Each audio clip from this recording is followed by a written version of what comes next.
नमस्कार, मैं जितेंद्र चतुर्वेदी। मतांतर में आप लोगों का स्वागत है। टीएमसी बहुत घबरा गई है।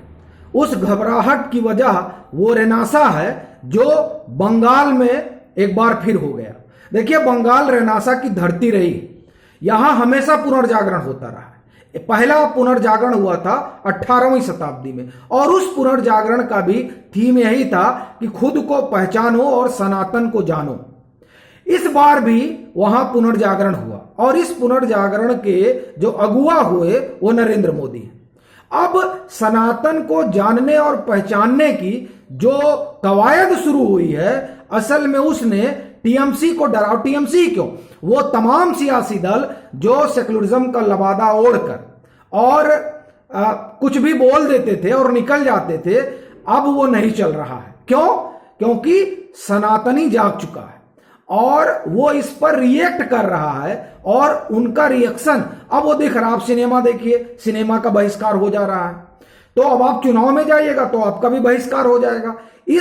ये जो डर है, इस डर ने मजबूर किया टीएमसी को कि वो खुद को अलग करे महुआ मोइत्रा के उस बयान से, जो बयान सीधे तौर पर सनातन से जुड़े और सनातनियों के भावना को ठेस पहुंचाता है। बयान क्या है वो पूरी बात मैं आपको बताऊंगा, और जिस तरीके से टीएमसी पिछले कुछ दिनों से घबराई हुई है, उस पूरे घबराहट की वजह बताऊंगा। उसमें एक तो महुआ मोइत्रा वाला मामला है, और दो ऐसे मामले हैं जिनसे एक चीज स्पष्ट हो रही है कि टीएमसी को अब लगता है कि अगर हमने ये सो कॉल्ड सेकुलरिज्म वाला लवादा अगर नहीं उतारा तो इलेक्टोरल पॉलिटिक्स में हमारे लिए बड़ी समस्या होगी। और जिस भाजपा को यह माना जा रहा है कि वो 2024 में कुछ नहीं कर पाएगी, वो वहां बहुत कुछ कर सकती है, और परिस्थितियां ऐसी ना हो जाए कि मामला उलट जाए। मतलब जो 22 पाए थे टीएमसी और 18 पाई थी भाजपा, तो माना जा रहा है कि अब तो ये भी 18 गया, तो कहीं ऐसा ना हो कि ये 18 भी रहे और वो 22 भी आ जाए। इस वजह से कई चीजें अब हो रही हैं पश्चिम बंगाल के भीतर। हम लोग उस सब पर बात करेंगे। शुरुआत महुआ मोइत्रा से। महुआ मोइत्रा ने एक जो पोस्टर जारी हुआ, और वो पोस्टर भी आया और वो सिनेमा भी है या डॉक्यूमेंट्री है, कुछ है, उसको लेकर आपत्ति हुई, और जाहिर तौर पर आपत्ति होनी भी चाहिए, क्योंकि वो रिलीजियस सेंटीमेंट को आहत कर रहा है। और रिलीजियस सेंटीमेंट सबका एक तरीके से होता है। ऐसा नहीं है कि अगर नुपुर शर्मा बोले तो सेंटीमेंट आहत हो रहा है और कोई और सिनेमा बना दे तो उसको छोड़ दिया जाए।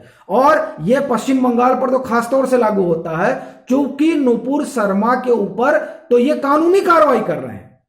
ठीक, तो जब आप नुपुर शर्मा के ऊपर कानूनी कार्रवाई कर रहे हैं, तो अब जो महुआ मोइत्रा ने कहा है तो इनको पर भी आपको एफआईआर दर्ज करना चाहिए।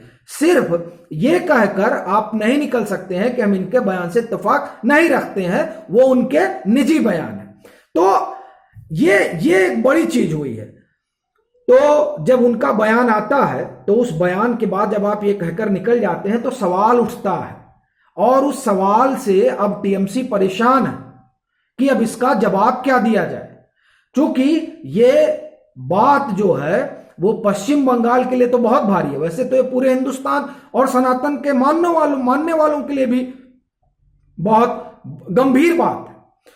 लेकिन पश्चिम बंगाल की अगर हम बात करें तो वहां विशेष पूजा होती है मां काली की, और आप इस बात का अंदाजा इससे लगा सकते हैं कि प्रणब मुखर्जी राष्ट्रपति थे, और वो जब भी मंत्री भी रहे तब भी वो नवरात्रों में मां दुर्गा की उपासना के लिए 9 दिन बंगाल में रहते थे।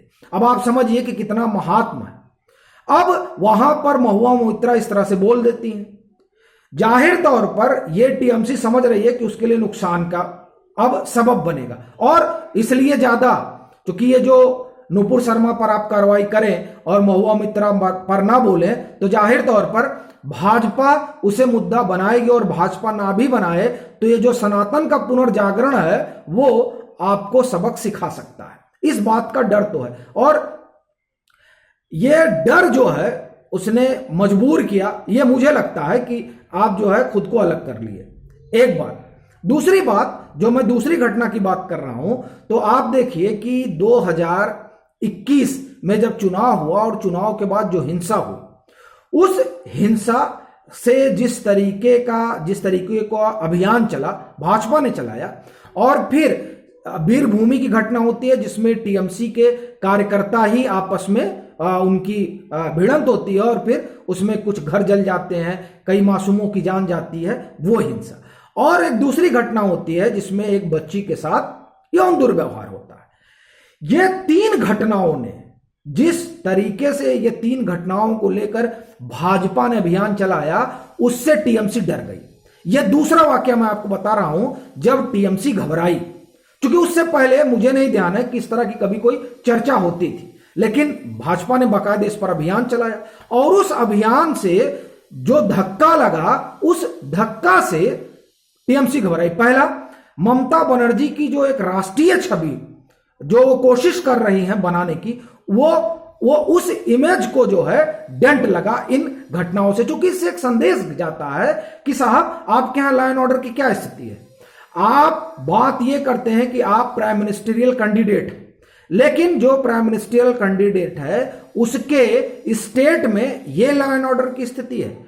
तो ममता बनर्जी बहुत नाराज हुई और उन्होंने आप ये समझिए, जो चुनाव के बाद हिंसा हुई उस पर उनका उस तरीके का बयान नहीं आया जिस तरीके का बयान वीरभूमि की घटना के बाद आया। उन्होंने बाकायदे अधिकारियों को फटकार लगाई कि आपकी वजह से सरकार की इमेज खराब हो रही है, यह आप गौर करिए। इससे पहले अखबारों में अगर आया हो तो मुझे नहीं मालूम, मैंने तो पहली बार पढ़ा था। तो एक ये हुआ, और जब उनको लगा कि नहीं, ये जो जिस तरीके से भाजपा अभियान चला रही है उससे उनकी जो अपनी साख है और खास तौर पर जो उनका अपनी राष्ट्रीय महत्वाकांक्षा है वो आहत होगी, तो वहां उन्होंने पार्टी पदाधिकारियों को भी, सरकार को भी और प्रशासन को भी सख्त आदेश दिया कि इस तरह की चीजों पर आप गौर करिए। और तीसरी घटना द्रौपदी मुर्मू वाली है। वो उम्मीदवार हैं एनडीए की और ये तय माना जा रहा है कि वही जीतेंगी, और अब तो ये ममता बनर्जी भी इस बात को मान रहे हैं कि नहीं, जीत उनकी तय है। अब वो जो भी कारण दे रहे हो मैं भी उस पर नहीं जाऊंगा, लेकिन जब वो उम्मीदवार बनी और यशवंत सिन्हा को इधर उम्मीदवार बनाया गया तो उनकी पार्टी की तरफ से हमला होता है एनडीए के उम्मीदवार पर, और उस हमले के बाद तुरंत पार्टी अपनी लाइन स्पष्ट करती है। ये तीन घटनाएं हैं जो ये साफ बताती हैं कि असल में टीएमसी किस तरीके से अब घबराई है, और उसको इस बात का डर है कि अगर हम चीजों को सुधारेंगे नहीं और ठीक ढर्रे पर आएंगे नहीं तो ये जो मोदी का रेनासा है वो पश्चिम बंगाल में टीएमसी की कुर्सी हिला देगा। चूंकि जब आप ये देखते हैं, लोकसभा का चुनाव देखिए, तो लोकसभा के चुनाव में जो भाजपा को अप्रत्याशित जीत मिली, 2019 के लोकसभा चुनाव में जब हम लोग ये कहते थे कि वहां भाजपा इस बार 18 से 20 सीट पाने जा रही है, तो लुटियन के टीले पर बैठे विश्लेषक ये मानने को तैयार नहीं होते थे कि साहब हमने तो बाल पका दिए हैं। वैसे बाल तो अपने भी पक गए, लेकिन वो कहते थे साहब हमने बाल पका दिए, आप क्या बात कर रहे हैं, वहां खाता नहीं खुलेगा भाजपा का, बामुश्किल 1-2 सीट पा सकती है। उस पश्चिम बंगाल में भाजपा 18 सीट पाती है। कारण ये जो जनजातीय समाज है, ये जो अनुसूचित जातियां हैं, ये भाजपा के पीछे लामबंद हो गई, और उस लामबंदी का परिणाम ये हुआ कि 18 सीट पा गए। अब अगर आप जनजातीय समाज का विरोध करते हैं, हिंदुत्व का विरोध करते हैं, तो स्थिति बड़ी गड़बड़ हो जाएगी। इस बात को टीएमसी भली बात समझ रही है, तो उसकी ये टीएमसी के दिमाग में एक ही चीज चल रही है कि साहब 42 सीट जीतना है, भाजपा को कोई मौका नहीं देना है। क्योंकि अगर भाजपा का हिंदुत्व और ये जो जनजातीय समाज वाला, ये तमाम जो चीजें हैं, अगर ये चीजें जमीन पर उतरती हैं तो 2024 में जो सपना देखा गया है वो सपना अधूरा रह जाएगा। सो इसलिए उन्होंने सीधे सीधे महुआ मोइत्रा ने जो कहा उससे खुद को अलग किया। ये अलग बात है कि उसके बाद महुआ मोइत्रा नाराज हुई और खबर है कि उन्होंने जो टीएमसी का ऑफिशियल ट्विटर हैंडल है उसको फॉलो करती थी, उसको फॉलो करना उन्होंने छोड़ दिया। हालांकि ममता बनर्जी को वो फॉलो कर रही जो खबर है। तो असल में अब वो फॉलो करे या ना करें, लेकिन टीएमसी ये समझ रही है कि उसे कितना नुकसान होने वाला है, और खास कर तब जब ऐसे ही मामले पर नुपुर शर्मा के ऊपर कार्रवाई की गई हो और आप भी कुछ उसी तरह का बयान दे रही हैं। नुपुर शर्मा का जो बयान रहा उस पर आप लोगों ने कार्रवाई की, तो क्या टीएमसी के इस बयान पर कार्रवाई आप नहीं करेंगे? नहीं करेंगे तो जाहिर तौर पर वो जो इसका सियासी नुकसान होना है वो ममता बनर्जी को दिखाई दे रहा है, और शायद इसीलिए उन्होंने इस तरह की कार्रवाई की। लेकिन अभी बात आगे बढ़ेगी, चूंकि वह भी महुआ मोइत्रा भी एक पार्टी की सांसद है। अब जो सांसद हैं वो इस तरह की अगर टीका टिप्पणी करती हैं जिससे किसी का रिलीजियस सेंटीमेंट आहत होता है, तो मामला इतना सीधा नहीं है। अभी के लिए फिलहाल इतना ही। अगर आप मतांतर से नहीं जुड़े हैं तो जुड़िए, वीडियो को लाइक कीजिए, शेयर कीजिए और अपने सुझाव जरूर साझा कीजिए।